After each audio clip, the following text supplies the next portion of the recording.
एक ऐसी छिपकली जो कि 5 करोड़ रुपए में बिकती है, पर इसे खरीदता कौन है? 2050 में कैसी होगी दुनिया और कैसे होंगे वहाँ रहने वाले लोग, और शादी के बाद सब मोटे क्यों होने लगते हैं और क्या है इसका राज? और ताजमहल का रहस्यमयी दरवाजा जहाँ कोई नहीं जा सकता है, लेकिन यहाँ ऐसा क्या है? और अगर आपको किसी सांप की आंख ऐसी दिखे तो वहाँ से तुरंत भाग जाना, वरना जा सकती है आपकी जान। ऐसे ही फैक्ट्स जानने के लिए बने रहिए वीडियो के एंड तक। नंबर 1, ये जो छिपकली अभी आपको दिख रही है इसकी कीमत है 1 करोड़ से लेकर 5 करोड़ के बीच। जी हाँ, यकीन नहीं होता लेकिन ये बात बिल्कुल सच है। इस छिपकली को तोकाओ गेको कहा जाता है। इस छिपकली को खरीदना और बेचना पूरी तरीके से इलीगल है, लेकिन इसके बावजूद कई लोग इनकी इलीगल तौर से तस्करी करते हैं। बाहर के ब्लैक मार्केट में इसके लिए लोग करोड़ों रुपए देने के लिए तैयार है, क्योंकि इस छिपकली को संपत्ति और किस्मत का प्रतीक माना जाता है, और इसीलिए अमीर लोग और भी ज्यादा अमीर होने के लिए इस छिपकली को पालना पसंद करते हैं। साथ में ये छिपकली एक स्टेटस सिंबल भी बन चुकी है। लोग बस बधाई मारने के लिए इसे खरीदते हैं, और इस छिपकली से एक अजीब दवाई भी बनाई जाती है, और माना जाता है कि उस दवाई को पीने से लोगों का स्वास्थ्य बहुत ज्यादा अच्छा होता है। और चाइना में भी इसे एक खास तरीके की दवाई के लिए इस्तेमाल किया जाता है, लेकिन वैज्ञानिक तौर से ऐसा कुछ नहीं होता। ये छिपकली भारत में भी पाई जाती है, और इसीलिए लोग भारत से इसकी तस्करी करते हैं। इनके बहुत ही ज्यादा शिकार होने की वजह से छिपकली की प्रजाति विलुप्त होने के कगार पर है। नंबर 2, ताजमहल के बारे में कहा जाता है कि वो जितना जमीन के ऊपर बना हुआ है उतना ही जमीन के नीचे गहराई में भी है, क्योंकि रिसर्चर्स के हिसाब से ताजमहल को बनाने में जितना मटेरियल यूज हुआ था उसका आधा ही यहाँ दिख रहा है। और साथ में ताजमहल परफेक्टली सिमेट्रिकल है दोनों साइड से, तो हो सकता है वो नीचे से भी सिमेट्रिकल हो। और इसका अच्छा सबूत है ताजमहल का खुफिया दरवाजा। ये दरवाजा ताजमहल के निर्माण के पश्चात ही बंद किया गया था। इस दरवाजे को खोलने के लिए सरकार ने भी निर्देश नहीं दिए हैं। यहाँ पर घूमने आए सैलानियों को इस दरवाजे के पास जाने की इजाजत भी नहीं है। कई शोधकर्ताओं का मानना है कि इस दरवाजे के अंदर कमरे में मुमताज की कब्र को रखा गया है, इसीलिए ही इस कमरे को हमेशा से बंद करके रखा जाता है। आप सोच रहे होंगे कि कब्र तो ऊपर रखी हुई है, लेकिन हम आपको बता दें कि वो कब्र खाली है। शाहजहां और मुमताज की असली कब्र कहाँ है ये किसी को नहीं पता, लेकिन इस दरवाजे के बारे में सच क्या है ये कोई नहीं जानता। नंबर 3, दोस्तों आपने भी इस बात को नोटिस किया होगा कि शादी होने के बाद लोग मोटे होने लगते हैं। तो आखिर ऐसा क्यों होता है? शादी के बाद मोटापा क्यों बढ़ जाता है? अगर महिलाओं की बात करें तो बच्चे होने के बाद शरीर बढ़ना एक आम बात होती है। डिलीवरी के बाद शरीर काफी ज्यादा बदलने लगता है, और मर्दों की बात करें तो वो भी अपने फैमिली लाइफ में काफी ज्यादा बिजी हो जाते हैं। और मोटापा बढ़ने के पीछे शारीरिक संबंध का भी हाथ है। जैसे कि एक आदमी पूरे दिन काम करके रात को घर जाता है, फिर वो खाना खाता है जिसके थोड़ी देर बाद सोने से पहले हो सकता है कि वो शारीरिक संबंध बनाए, और ऐसा करने पर जो खाना होता है वो अच्छे से डाइजेस्ट नहीं हो पाता, और अगर ऐसा रोजाना होता है तो मोटे होने के चांसेस बहुत ज्यादा बढ़ जाते हैं। इसीलिए खाने के कुछ देर बाद सेक्स नहीं करना चाहिए। नंबर 4, अगर आप कभी देखो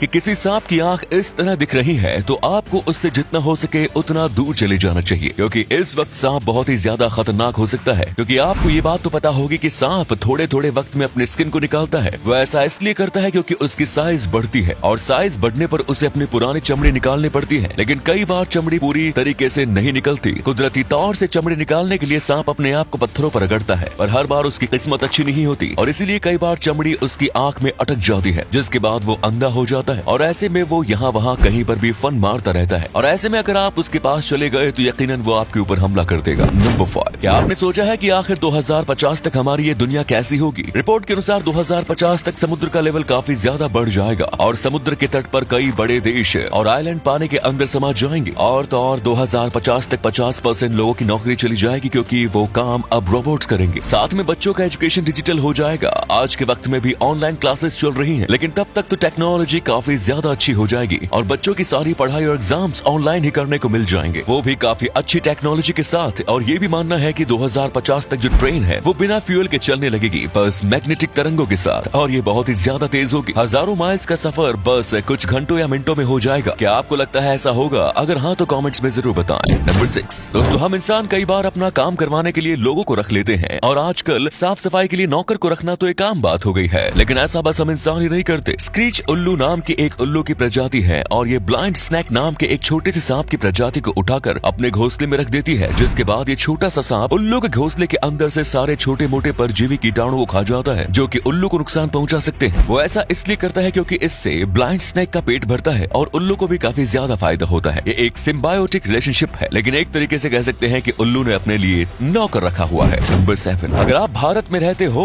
तो आपको वीडियोकॉन कंपनी के बारे में तो पता ही होगा। एक वक्त था जब भारत के घर घर में ये हुआ करती थी। ये भारत में कलरफुल टीवी लाने वाली सबसे पहले कंपनी थी। साथ में इसके फ्रिज, एसी और बाकी सारे इलेक्ट्रिकल प्रोडक्ट भारत के लोगों के दिलों में बसे हुए थे। लेकिन अचानक से कंपनी गायब कहाँ हो गई? दरअसल वेल कंपनी को जब इतनी ज्यादा सक्सेस मिली तो उन्होंने कई अलग अलग फील्ड में भी हाथ आजमाए जो कि उनकी रीच से बिल्कुल बाहर थे। जैसे कि एक electrical company oil manufacturing company की तरफ बढ़ रही थी और साथ में वो टेलीकॉम और रिटेल बिजनेस में भी इन्वेस्ट कर रही थी, जिसके लिए उन्होंने बहुत ज्यादा लोन लिए, पर फिर उन्हें बहुत ज्यादा नुकसान हुआ और ये लोन नहीं भर पाई। देखते ही देखते इस कंपनी को अपने सारे सेगमेंट्स बेचने पड़े और फिर ये कंपनी बैंकक्रप्ट हो गई। इंडिया की हिस्ट्री में पहली बार इतनी बड़ी कंपनी बैंकक्रप्ट हुई थी।